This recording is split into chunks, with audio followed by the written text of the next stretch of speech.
ఈ రోజు నుంచి మనకి పూర్వభద్ర కార్తె ప్రారంభమవుతుంది. కార్తెలలో పూర్వభద్ర కార్తె ప్రత్యేకత ఏంటో తెలియజేస్తారా? కార్తెలు ఇది మన భారతీయ సంస్కృతికి మాత్రమే ప్రత్యేకమైనటువంటివి. అందులోనూ కార్తెకి రైతుకి బాగా దగ్గర సంబంధం ఉంది. మనం దేశానికి రైతు వెన్నెముక అని చెప్తాం కదా, అట్లాగే ఈ కార్తె అనేటువంటి పేరు పెట్టినటువంటి వాడు కూడా రైతు. మన జ్యోతిష్ శాస్త్ర విజ్ఞానంలో రైతుకి అంత ప్రాముఖ్యత ఇచ్చారు. సాధారణంగా ఏంటంటే సూర్యోదయ సమయంలో చంద్రుడు ఏ నక్షత్రానికి దగ్గరగా ఉంటే ఆ రోజు ఆ నక్షత్రం అని చెప్తారు మామూలుగా జ్యోతిష్ శాస్త్రజ్ఞులు.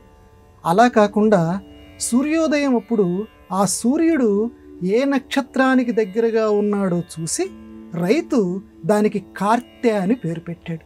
మన తెలుగు పేరు, మన తెలుగువాడి గొప్పతనం. ఇలాంటి కార్తెల్లో మనకి బాగా రోహిణీ కార్తె అనేది బాగా అందరికీ చిరపరిచితమైనటువంటిది. సాధారణంగా కార్తె అనేటువంటిది 13, 14, 15 రోజులు ఇలా ఉంటుంది. ఇన్ని రోజులని ప్రత్యేకంగా చెప్పం, కానీ 15 రోజుల లోపుగా ఉంటుంది. ఎందుకంటే మళ్ళీ 17వ తారీఖు మళ్ళీ ఉత్తరాభాద్ర కార్తె మనకి మొదలవుతుంది, వాళ్ళ నుంచి పూర్వభాద్ర కార్తె. అందువల్ల 15 రోజుల లోపుగా ఉన్నటువంటి రోజుల్ని కార్తె అనే అంటే 27 నక్షత్రాలు ఈ 365 రోజుల్లో విడగొట్టాడు మన రైతు.